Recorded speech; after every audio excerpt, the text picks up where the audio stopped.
오늘 우리에게 주신 하나님의 말씀 잠언 2장의 말씀입니다. 잠언 2장 1절에서 22절까지 말씀입니다. 잠언 2장 1절에서 22절까지 말씀입니다.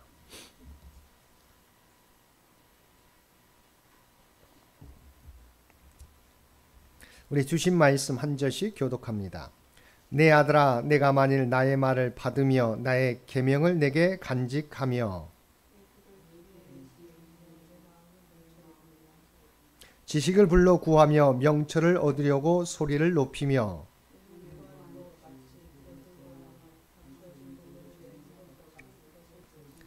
여호와 경외하기를 깨달으며 하나님을 알게 되리니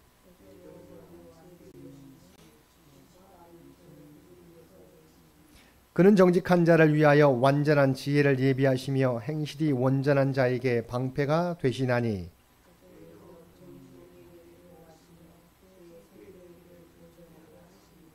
그런즉 내가 공의와 정의와 정직 곧 모든 선한 길을 깨달을 것이라.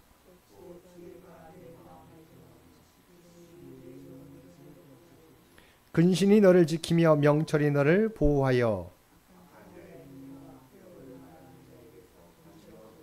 이 무리는 정직한 길을 떠나 어두운 길로 행하며 그 길은 구부러지고 그 행위는 패역하니라.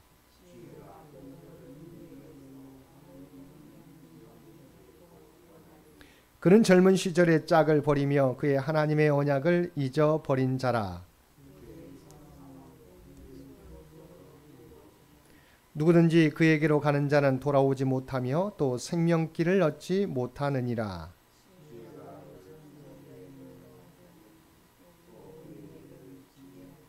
대저 정직한 자는 땅에 거하며 완전한 자는 땅에 남아 있으리라. 그러나 악인은 땅에서 끊어지겠고 간사한 자는 땅에서 뽑히리라. 아멘. 오늘도 말씀과 기도로 금요일 하루를 시작하는 우리 모든 성도들 가운데 하나님의 놀라운 은혜가 언제나 함께하여 주시기를 주님의 이름으로 간절히 축원드립니다. 오늘 통독할 말씀은 잠언 1장에서 5장까지 말씀입니다. 그리고 오늘 살펴볼 말씀은 잠언 2장의 말씀입니다. 2장은 지혜를 참으로 추구하는 자가 누릴 필연적, 연속적 축복을 제시하고 있습니다. 이러한 2장은 크게 세 부분으로 구분됩니다. 먼저 1절에서 5절은 지혜를 전심으로 찾는 자가 누릴 근본적 축복인 여호와 경외의 깨달음에 대해 소개하고 있습니다.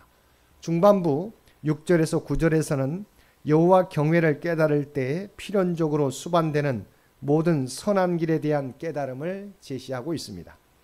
후반부 10절에서 22절은 이렇게 해서 모든 선한 길에 대한 깨달음을 얻은 성도가 연속적으로 받아 누리게 되는 축복들을 소개하고 있습니다. 모든 인생은 실생활에서 유익이 되는 축복에 목말라 있습니다. 물론 이렇게 축복을 갈구하는 마음을 기복주의라고 비판하는 사람들도 있습니다. 그러나 그들 역시 저주스러운 상황을 원치 않으며 특히 생활 속에서 많은 어려움과 위기를 만날 때 거기서 헤어나와 하나님의 도움 얻기를 소원합니다. 그래서 축복을 받기 위해서 사람들은 여러 가지 선한 일을 하기도 하며 기도나 봉사 등 종교 생활에 열심을 기울이기도 하며 때로는 많은 헌금을 바치기도 합니다. 그러나 축복은 근본적으로 말씀에 대한 자세, 하나님을 대하는 자세를 바르게 유지할 때 자연스럽게 따라오게 되어 있습니다. 그러므로 지혜를 향해 불러 구하며 소리를 높이며 구하며 찾는 행위는 참된 축복의 삶을 살기 원하는 사람이 보다 적극적으로 취해야 될 삶의 자세입니다.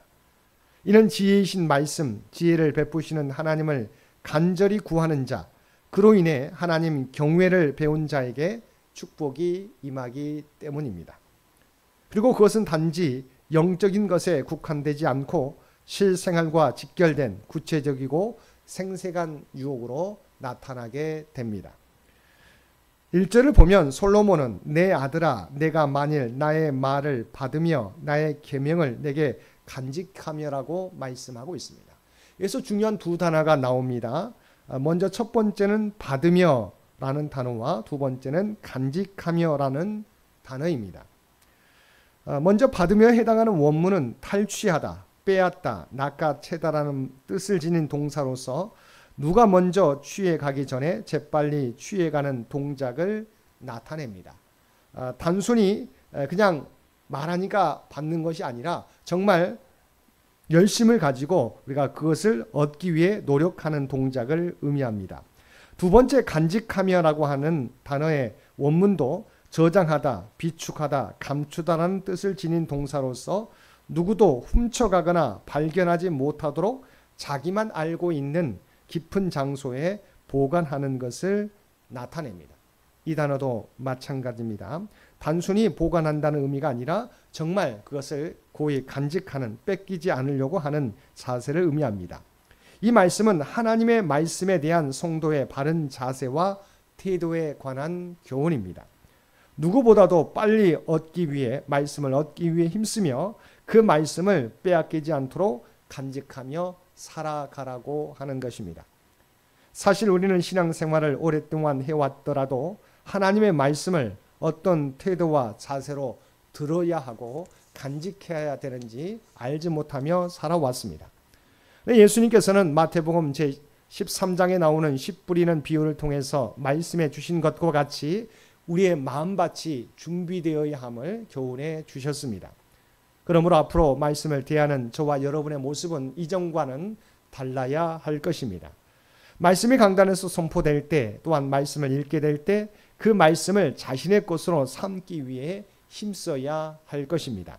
그리고 그 말씀을 가슴 깊숙이 품고 영원한 나의 말씀으로 누구도 빼앗아 갈 수 없도록 우리가 간직하며 살아가야 할 것입니다. 그 후에 우리 안에 새겨진 그 말씀을 삶에 적용하며 살아가야 할 것입니다. 그러할 때 그 말씀의 씨가 자라 열매가 되고 복이 되어서 우리들의 삶을 풍요롭게 하는 놀라운 역사를 우리가 경험하게 될 것입니다. 3절과 4절 말씀을 보면 지식을 불러 구하며 명철을 얻으려고 소리를 높이며 은을 구하는 것 같이 그것을 구하며 감추어진 보배를 찾는 것 같이 그것을 찾으면이라고 말씀하고 있습니다. 이런 본문의 말씀은 예수님께서 천국에 대한 비유 중 밭의 보화를 발견한 농부와 귀한 진주를 발견한 상인이 자기 모든 것을 다 팔아 그것들을 사오던 이야기를 연상케 해주는 말씀입니다. 이는 성도가 지식과 명철이 담긴 하나님의 말씀을 열심을 다해 구하고 그것을 얻는 것을 최상의 가치로 여겨야 한다는 말씀입니다. 9절을 보면 그런즉 내가 공의와 정의와 정직 곧 모든 선한 길을 깨달을 것이라고 말씀하고 있습니다. 바로 지혜의 하나님의 말씀에 귀를 기울이고 그것을 구하여 찾으면 공의와 정의와 정직의 길을 깨닫게 된다고 하는 것입니다. 여기서 공의는 바르다, 곧다라는 말에서 파생된 말로서 도덕적 의미의 올바름을 가리키는 말입니다. 또한 정의 혹은 공평은 사회적 관계에 있어서의 올바른 판단력을 의미합니다. 또한 정직은 인간의 내적 면모, 곧 그 사상과 양심에 있어서의 올바르고 성실한 태도를 의미하는 말입니다. 이렇게 볼 때 5절 이하의 말씀이 하나님과의 관계성 속에서의 참된 이치를 이야기하는 것이라고 한다면 9절은 세상에서 실제적으로 선한 삶을 살아가는 세상 이치를 이야기하는 것입니다. 즉 이 세상에서 우리가 살아가면서 당면하는 모든 문제는 하나님과 나와의 온전한 관계가 해결될 때에만 비로소 해결될 수 있는 문제이며 또한 하나님의 신령한 지혜를 소유해야만 풀어줄 수 있다는 교훈입니다. 16절을 보면 솔로몬은 지혜가 또 너를 음녀에게서 말로 호리는 이방 계집에게서 구원하리니라고 말씀하고 있습니다. 이제 지혜가 끼치는 영향력, 그 활동성이 어디까지 미치는지를 우리에게 말씀해 주고 있습니다. 앞서 7절과 8절에서 지혜에 관해서 놀라운 방패의 기능, 보호의 성격을 선포한 솔로몬은 12절에서 15절 말씀에서는 이 지혜가 악한 자로부터 성도를 보호함을 그 예로 제시하고 있습니다. 그리고 이제 16절을 포함하는 16절에서 19절에서는 강력한 유혹의 하나로 성적인 문제로부터의 보호에 대해 말씀해 주고 있습니다. 요셉이 보디발 아내의 유혹으로부터 빠져나올 수 있었던 것은 그가 어려서부터 신앙 교육이 잘 이루어졌기 때문입니다. 말씀이 요셉을 보호해 주고 유혹을 이길 수 있도록 인도해 주신 것입니다. 이러한 은혜는 말씀을 사모하며 말씀을 간직하며 살아가는 자에게 주시는 하나님의 은혜입니다.